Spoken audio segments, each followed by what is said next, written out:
is obviously the chair CEO relationship is by far the most important relationship in the charity, full stop.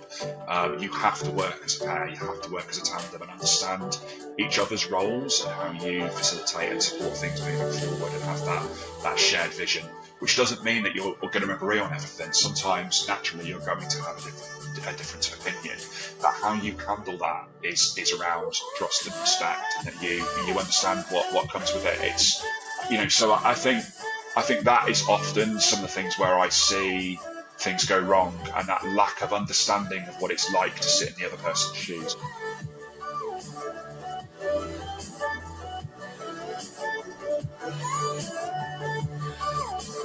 Excellent. Really pleased to have Rob on the Charity Changemakers podcast today. Thanks so much for joining us. Yeah, thanks for having me, Adam. Great to be with you. Yeah, no, brilliant. And look, I always want to give guests the opportunity to introduce themselves, take a minute or so, say who you are, what you do, and introduce yourself to our listeners. Yeah, sure. Thanks, Adam. So I'm Rob Avann. I'm a charity consultant and interim leader these days. I've been in and around the charity sector for about 20 plus years. I've been a local government commissioner of services. I've been a chief exec twice permanently, once interim, and I've been a trustee for about 16 plus years in the sector, 5 different charities operating in different spaces, different parts of the sector in between.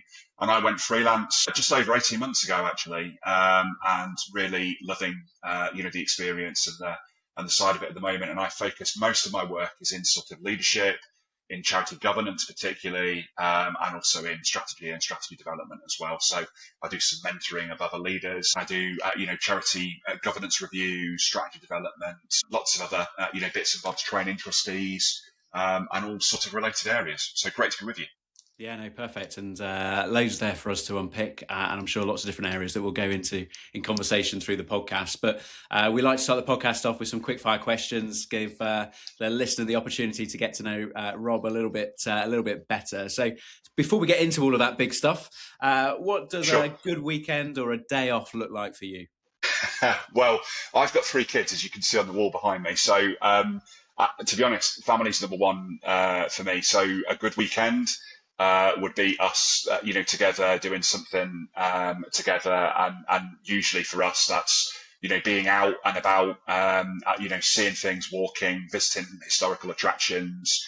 That's a good weekend to me. So no matter the weather, I love being outside, and I love us being together as a family, and making memories and seeing different things. So that would be the ideal, perfect weekend for me. Right. And what's Rob? What's something small that brings you a disproportionate amount of joy? Well, I would say a really good morning coffee is probably right up there. That brings me a disproportionate amount of joy, and I'm certainly not, not quite with it until I've had my caffeine dose. Otherwise, I'd say a Buffalo Bills NFL win brings me a disproportionate amount of joy. I've been a fan for 30 plus years and lived through 17 years without playoffs and being a sort of a laughing stock team. We're in a better period at the moment, but certainly having lived through that experience, seeing us win games brings me a disproportionate amount of joy. Yeah, no, that's brilliant. I'm always intrigued as to how people in the UK get into the NFL. Yeah, absolutely. Yeah, I think it's becoming more and more popular, and so yeah, you're certainly seeing that. Yeah, absolutely. No, that's great. And what's one thing people always assume about your job that just isn't true?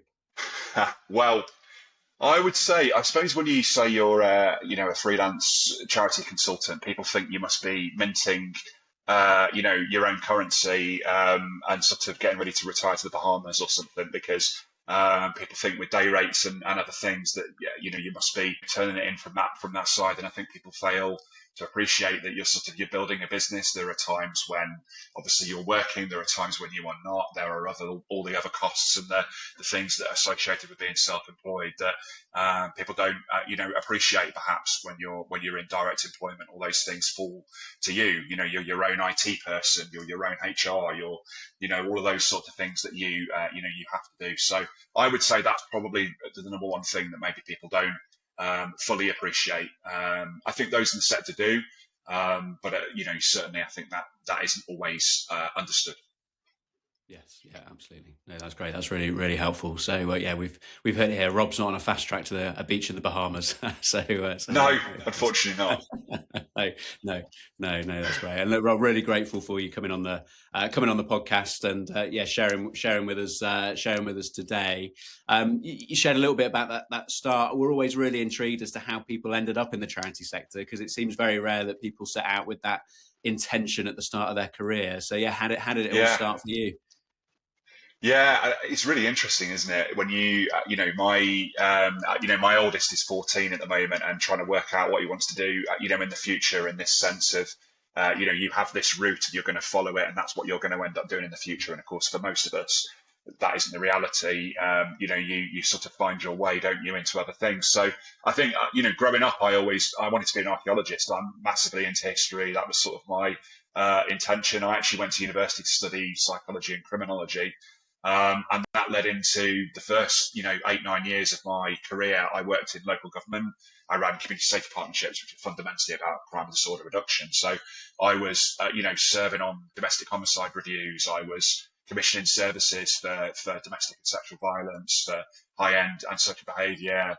I was dealing with all the issues around the nighttime economy and other things that were going on, and absolutely loved that that journey and that experience of working with partners. Spent a disproportionate amount of my time in police stations, but in the best possible way. And so really enjoyed that side of the career. But through that, through commissioning services, obviously brought me into contact with the charity sector, because I was commissioning from the sector. And it was around about that time I took on my first trustee role with a small charity. And then within the local authority, because of my experience in commissioning and because of the relationships I'd built with the sector, I was asked by the council's cabinet to sort of do a sort of a review of how small grants and other some commission activities were handled by the local authority with the sector. And so that brought me even closer. And then from there, winds were changing, things were changing around. Community safety world, and police and crime commissioners were coming in at the time, which I didn't agree with. And so I knew I wanted to make the change and go. And for me, the natural progression of where my heart had started to be more and more was the charity sector. And so I made that move and came out and took on my my first sort of senior management role in the charity sector. And then from there, 2 years on, I applied and was appointed as a CEO for the first time. So, that's sort of my journey into it, really, in terms of that. Never, set out with the intention necessarily, but now I absolutely wouldn't look back. I love working in the sector for all the challenges and for all the other things. Fundamentally, what we do is deliver social impact, and that's what I've always been driven by, is the impact on other people that you can make. And so that's why this, public and charity sector world has always been sort of my home, really, and where I've felt most comfortable in working.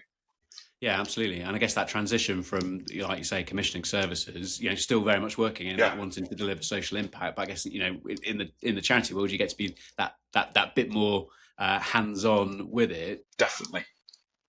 You mentioned there within the route in, obviously starting with a trustee role. I mean, do you think that was quite pivotal in that helping you make that transition as well?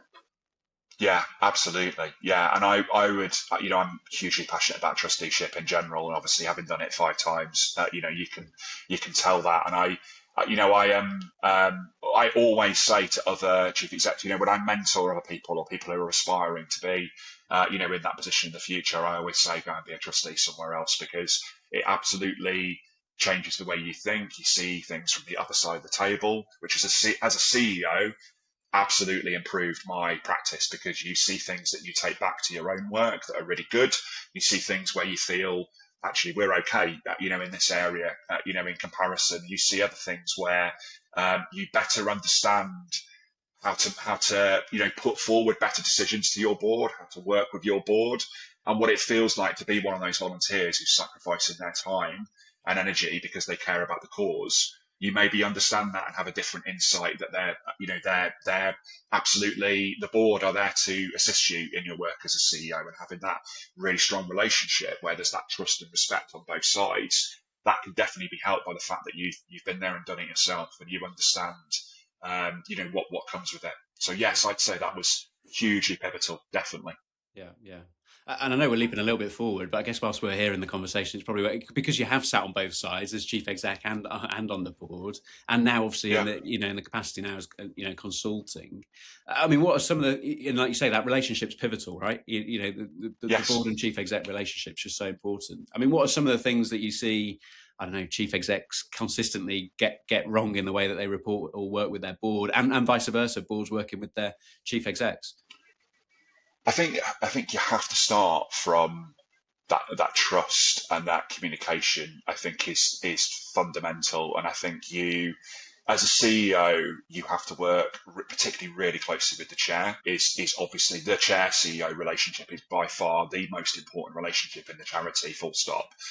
You have to work as a pair, you have to work as a tandem, and understand each other's roles and how you facilitate and support things moving forward, and have that shared vision, which doesn't mean that you're going to agree on everything. Sometimes naturally you're going to have a difference of opinion, but how you handle that is around trust and respect, and that you understand what comes with it. It's, so I think that is often some of the things where I see things go wrong, and that lack of understanding of what it's like to sit in the other person's shoes. I've not been a chair yet myself. It's something in the future I would love to do and see that side as well. Obviously, I've been on boards a great deal, so I am sort of drawn to that at some stage in the future, that I would like to sort of complete that circle and do that side as well, because again, I think it would aid my practice and my understanding. I can say from being on boards and taking on other responsibilities and, chairing subcommittees and other things, that yeah, those relationships are really, really important. And I think for the board, when you're there as a trustee, it's understanding that your team, they're not just operational CEOs, they are also strategic. And it's understanding that they care about the cause, they know the ins and outs of the work better than anybody else. And that sort of listening and understanding, and trying to balance your support with the challenge. You can't veer too much on either side of the divide. You can't go all out support, you can't go all out challenge. You need to have a balance in the middle, and often that's where I find when I'm working on governance now, there's some of the areas where, and of course, part of working on governance is having the right framework, right? You need the right policies, the right procedures, the right ways of working to facilitate those relationships. But it starts from relationships. It starts from being able to work with other people, and build that that relationship and that trust, in being honest and acting with integrity, and all of those things. Yeah, absolutely. And you're right. It's getting that balance between the check and the challenge, the support and the challenge. Yes. And as you say, that relationship is key to that. But I guess also a working framework around setting expectations, and I guess for chief executives new into roles, about setting, I guess to a degree, setting a tone of how they're going to work with the boards, and vice versa. I mean, I recognise this is two-way. Yeah, absolutely. Yeah, I think setting out your stall at the beginning on both sides of the party, in terms of how you're going to work together, is absolutely important. But starting from that point of view of that open communication, and just as we did at the start of this call, Adam, that sense of starting to get to know each other on a personal level, amongst the work is ultra powerful too, because you need to understand values and what drives people, and the things that they're really into and interested in, because sometimes it's that taking an interest, and that being able to talk about other topics outside the charity's framework, that will help deepen some of those relationships. You understand each other better, and sort of find your way forward. So I think that open sharing is really important as well, at the get-go, and throughout. The thing we recommend to candidates, particularly that are trying to make that transition into the charity sector a lot, is to look into trustee roles.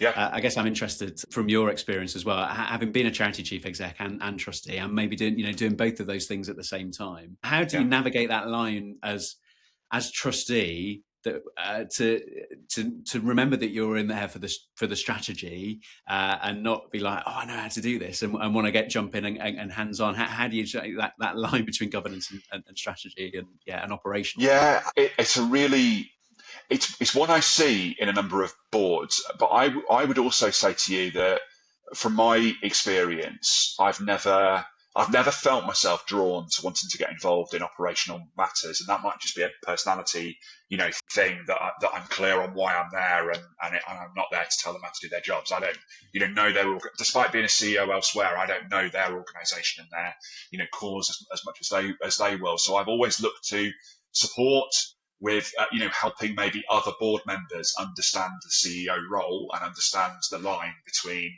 management and governance, and where we don't dip over into telling them how to do, how to carry things out, and spending time on that side. So I've always maybe, tried to advocate for that and advocate for good practice, and also celebrated where there is good practice. I've made sure I'm somebody that acknowledges, things that are doing really well, because I also appreciate as a CEO, when you're a CEO in an organization, getting feedback, honestly, is incredibly difficult, because your team are not necessarily going to say to you, give you, feedback all the time. Obviously, you build those relationships, and sometimes that happens, but obviously not all team members are necessarily going to feel comfortable to tell their CEO the things they're doing great, the things they're not doing so well, the things they love about you, the things they, wish you did more of or did less of, or whatever it might be. Sometimes you hear that from peers, in other networks, and sometimes, mentoring is again another really powerful area where you can get that feedback from.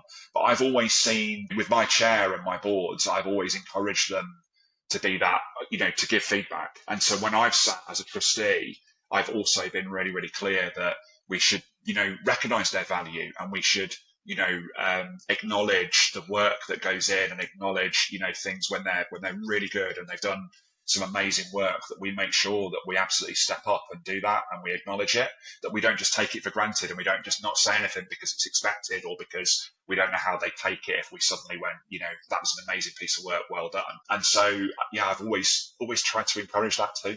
I know there have been ways that you've been able to develop those relationships between chief exec and chair, or board and the senior leadership team. I guess from either side of the coin, things that have worked well for you in your sort of career to date in building that trustworthy relationship.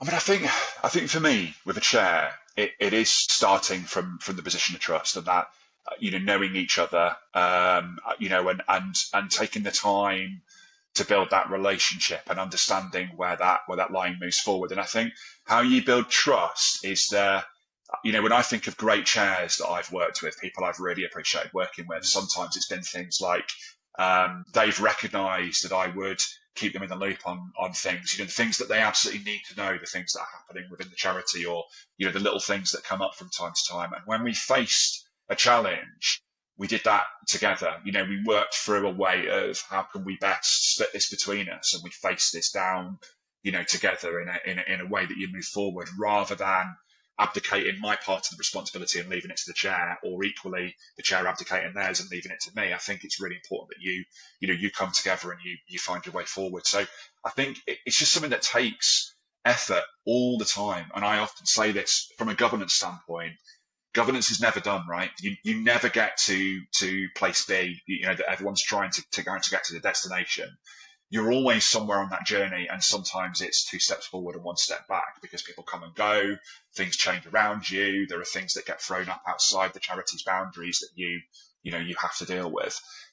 So it's always a work in progress. So I think you just need to keep shuffling those things and keep working on those things together, and keeping that open dialogue and open communication. And I think not that it cures all ills, but I think you can find your way through things if you can start with good communication, acting with integrity, building trust and respect. And when stuff is not going maybe the way that you wanted it to go, the worst thing you can do is dip into the sort of either abdicating responsibility for it or dipping into blame.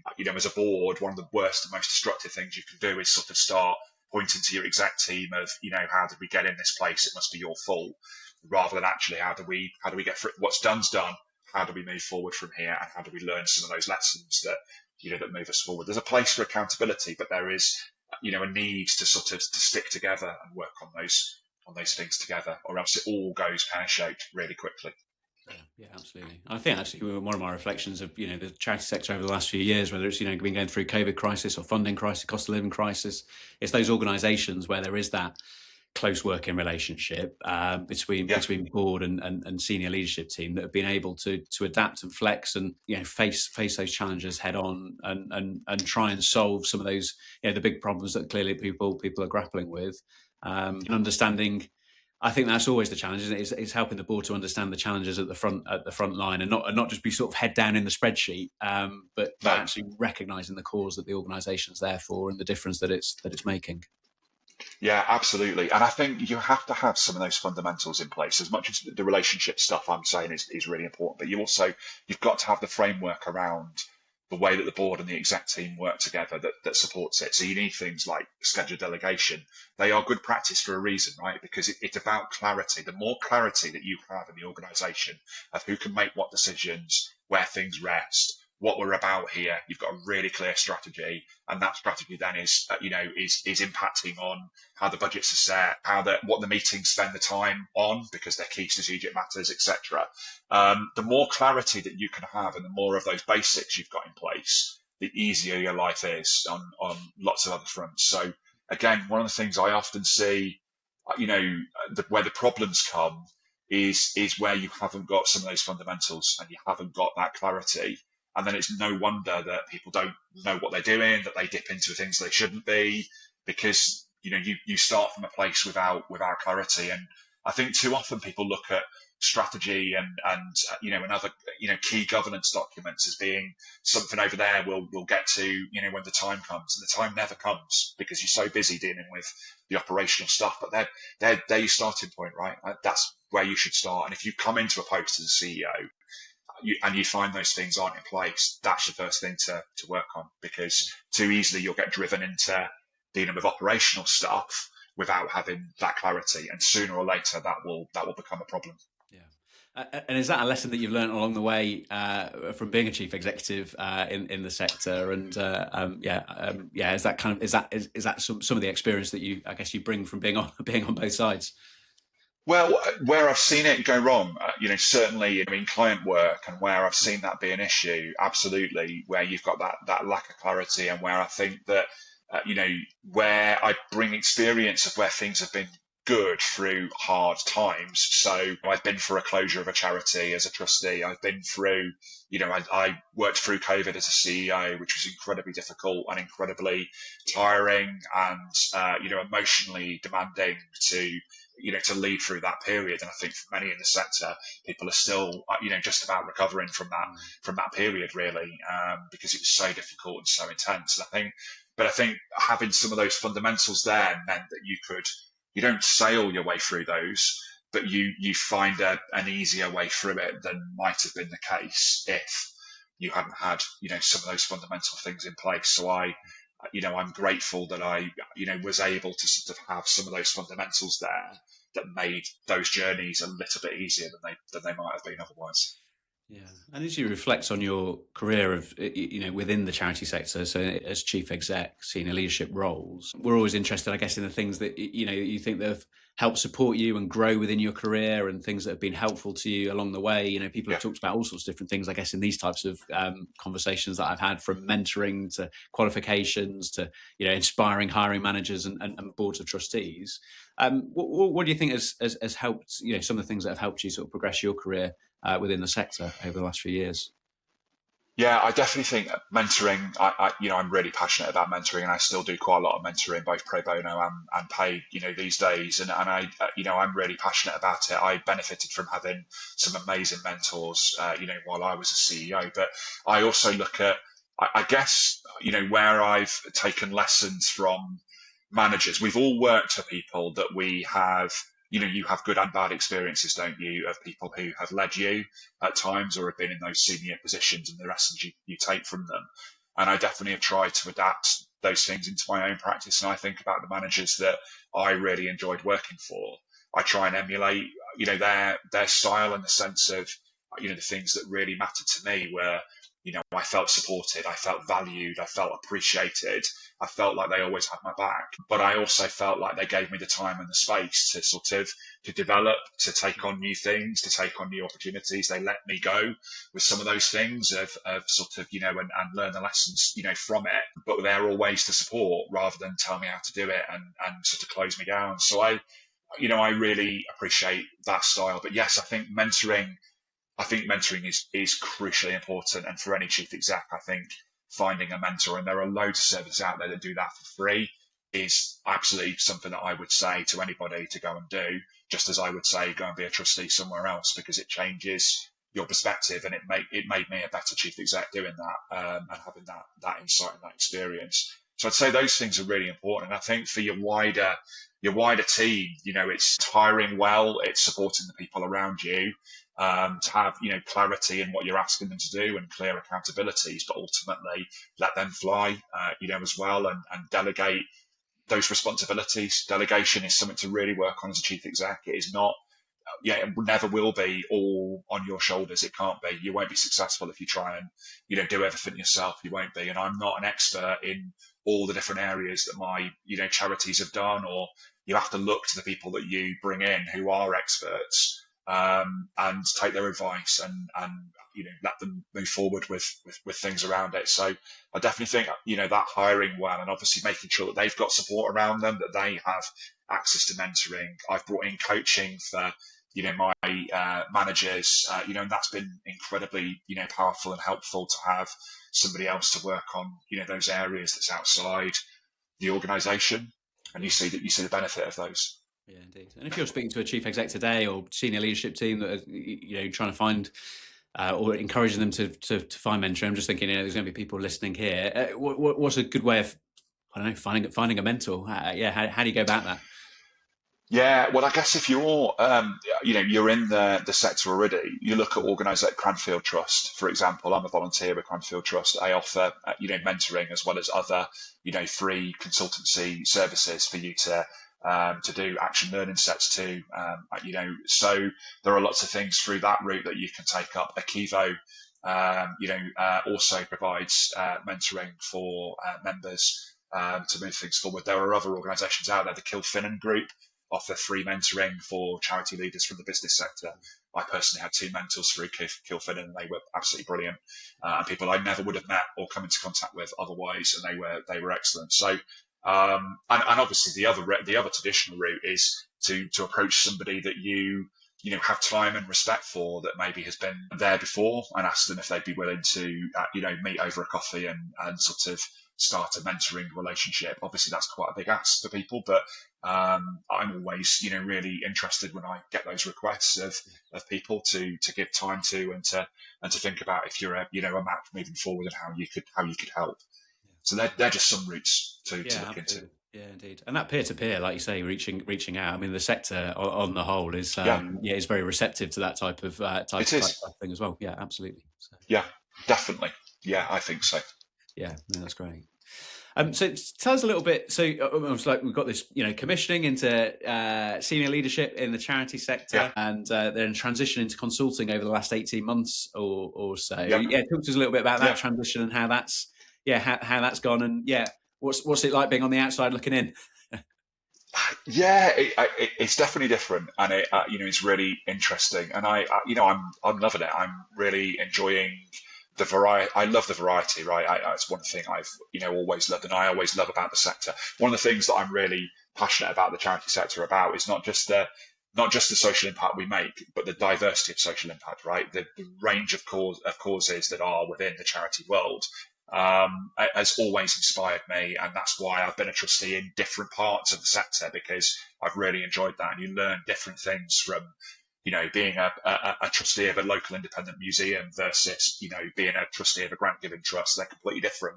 There's some similarities, obviously, and things around it, but different things that you learn. So, I've always loved that, that diversity of it. And I guess for me now in consulting, I love the fact that, I've done a number of governance reviews for clients at different sizes, different positions that they were in, different, things moving forward. Really enjoyed, that, and being able to bring that perspective of seeing and observing the things that I recognise from being a trustee myself, and the things that I recognise from being a CEO, and that there's balance between them is really, really interesting. So I really like doing governance reviews. It's partly because I'm sort of detail orientated, and I enjoy it's not rules based for me. It's always about, one of the reasons I love governance is because it's more about people dynamics, right? It's about how the right people are in the right place with the right information to make, the right decisions moving forward. And I've always loved those tensions, those relationships, those things around it. And as I say, passionate about trusteeship. So I see it from another side. So I really enjoy that work. I'm in an interim CEO role at the moment, which I'm also really enjoying. First time I've been an interim CEO. Haven't been a permanent twice before, and obviously that's different, and different challenges that come with that. Lots of things in between. Still do some mentoring, doing a big strategy development project at the moment. So lots of different bits that I really enjoy. So yeah, I like the variety and the diversity, and obviously being a consultant does come with those challenges over balancing. I mean, you'll understand this, but balancing the business development versus the delivery that you're doing right now, and you're always trying to look at your pipeline of 3 months from now, what's the next thing. But I kind of enjoy that. I'm kind of enjoying that side, and I'm learning as I go, and I'm figuring out more and more of the things that I love and the things that I don't like so much, and doing projects on my own, but also doing a project in collaboration with another consultant, which I've absolutely loved and learned so much from working with him. So lots of bits around it. I mean, presumably there's been the odd sleepless night maybe along the way as well with of course. Yeah, definitely. And when you've got, I've got, as I mentioned, 3 kids. Sure. There is that responsibility that comes with it, and it's a big decision to have made, to have said, I'm going to start out on my own and I'm going to do this, and make it work. But I suppose, I also have confidence in, being able to do that and knowing that I can add value, and if I can find the right things and you start building it up, rolling it, gradually, that you hope it, builds into something more. So yeah, it's good. No, and good to hear, how well things are going. It kind of feels like this sort of portfolio of different projects and different things that are happening. You talked about some of the differences about being an interim CEO compared to a permanent CEO. It'd be interesting to hear a bit more about, I guess, your reflections on that, and how does it feel different to being an interim to a permanent? Yeah, and it's really, really interesting. And obviously, I'm still, it's early days in the sense of my interim experience. So maybe it's another conversation later down the line on what I learned and what I took from it. But it definitely it does feel different in the sense that you're not the long term person. You're not the long term permanent person for the organisation, and you bring a different set of skills into it where the organisation needs your help and your expertise around charity governance, charity leadership, how they sort of move themselves forward.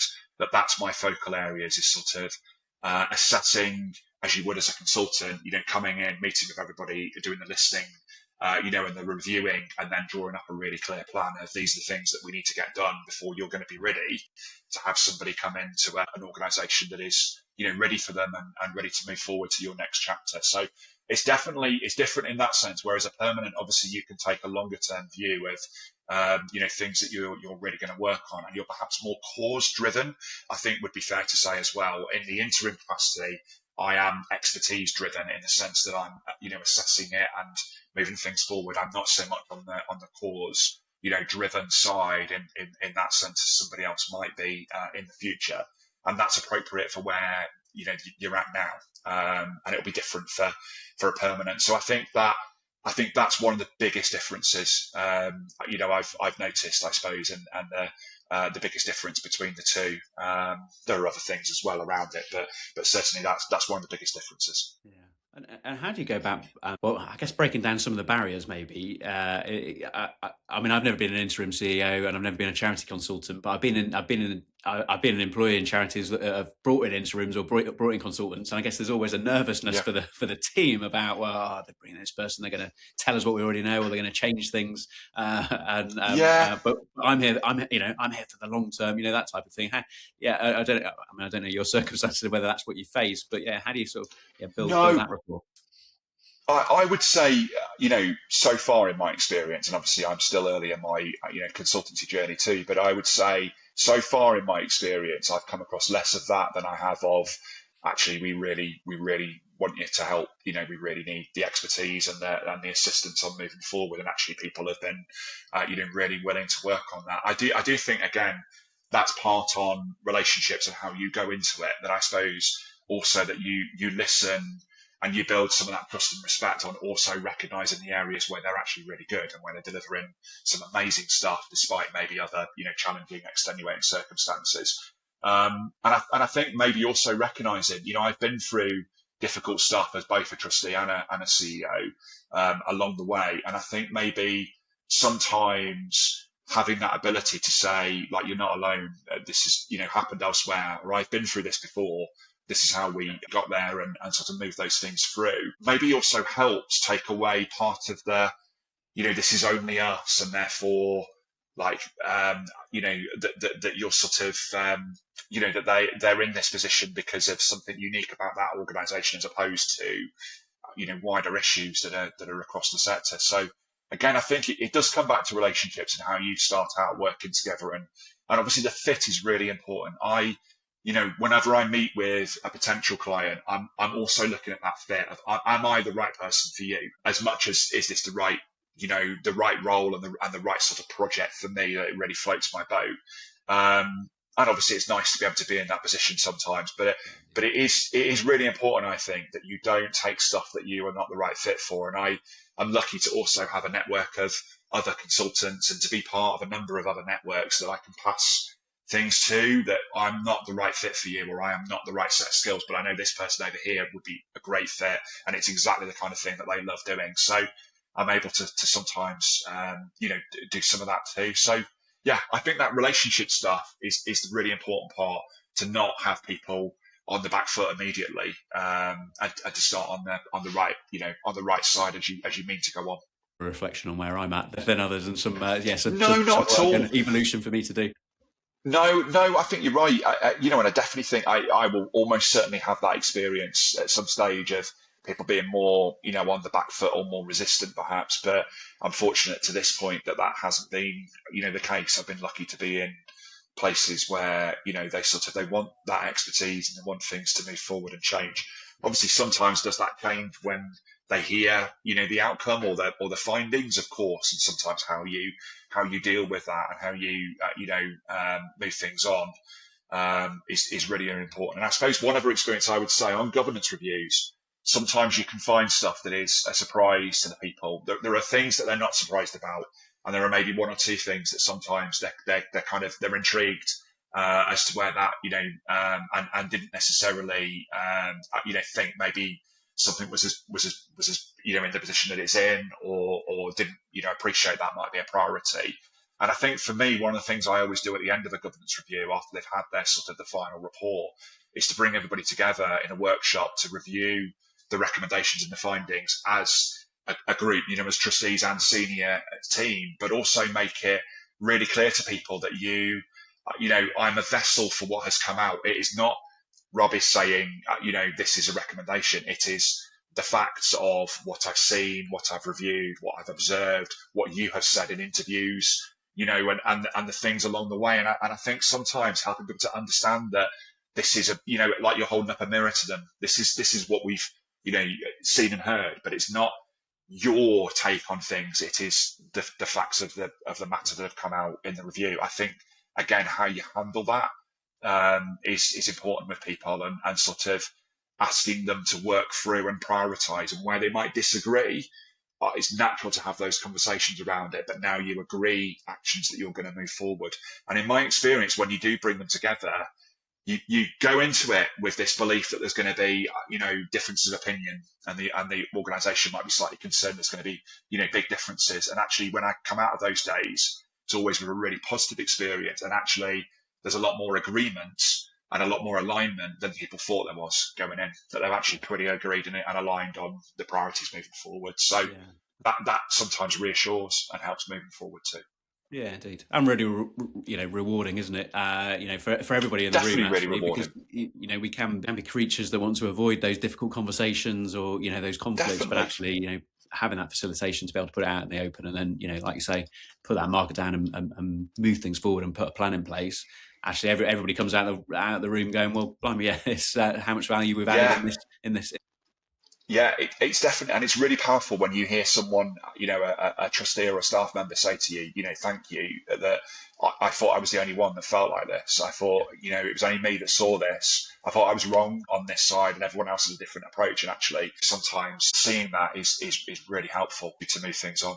Rob, time has flown by. This probably is one of those that we're going to have a follow-up conversation 12 months down the line and delve a little Yeah, bit no deeper. worries, of course. But look, I guess if you were to go back and give your younger self, we try and ask this question of people, a piece of advice at the start of your career or something that you think has shaped you as a leader as you reflect on your career to date. Is there something that sort of springs to mind?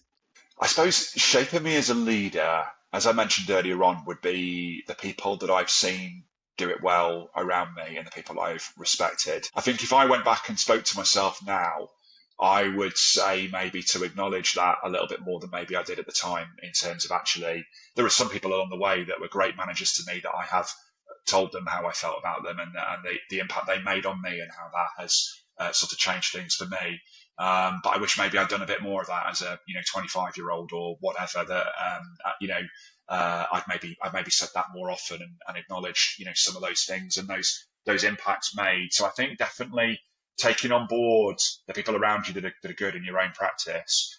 And I think I suppose what I'm proud of is that I've always tried to be open-minded in my own practice, looked at the area, been reflective of my own practice, looked at areas where I can improve and taken on board the external insights of being a trustee, of being mentored, and having some of those other experiences. So I would encourage people, to do that and take it on. And I suppose the only other lesson that I'd say for any leader, again, is not to feel like you've got to do it all yourself. I think it's the mistake we make. And when you work in the charity world and there's so much to do every day, and the organisation's never where you want it to be as a chief exec. You're never at all.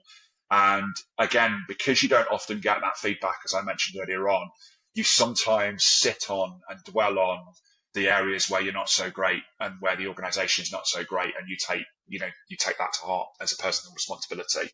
And I can definitely think of occasions when I have done that, and sometimes, and again, having mentors that sometimes have drawn me out of that. Well, look at what you have done, Rob. Look at all the other things, look at all the other stuff that zooming out of the organisation that I can see and that you have achieved and that you move on. So I think there's definitely something about that and making sure that as a leader, you don't dwell on the bad, but you also, and that's not to say don't be reflective, you should be, but don't, dwell too much in the things that you don't achieve and don't do so well. And also making sure that you delegate and you give other people around, you put good people around you and you give them the time and space to take those things on. Again, I've been proud to do that and to see people fly, but it's really important to me. It's one of the things I've always loved about managing people. It's one of the things I miss now, in terms of being a consultant, and I don't have that same experience anymore. So, you miss out on that side, but I think that is a really important thing to have those people around you and make sure that you are devolving that, some of that responsibility to move things on, because you won't be able to do it and won't be able to avoid burnout if you don't do it. You have to be able to do that. Absolutely superb insight. Thank you so much for coming on the show. As long as you're happy, we'll tag you up on LinkedIn. I guess, if people want to drop you a message or get in touch, I presume that's probably the best route through. And we'll obviously make sure that we share your details in the show notes as well. And just a huge thank you, Rob, for coming on the show today. Really appreciate your time. No, absolutely. I really appreciate the conversation, Adam. Thanks for having me on, and thanks for the questions. It's been really interesting. Great conversation. And look forward to catching up again soon. Yeah, thank you. If you've enjoyed the podcast, please do subscribe and share it with somebody else in the sector. If hearing about the career journey in this episode has inspired you, I've put together a bunch of practical resources to help you land your next ideal role in the charity sector, including support on how to put together a CV and cover letter that will really work for you. You can join for free at the Charity Careers Network, a growing community full of advice, tools and honest conversations about charity careers. Both the podcast and the network are proudly powered by Charisma Charity Recruitment. Thanks so much for listening, and I'll see you next time.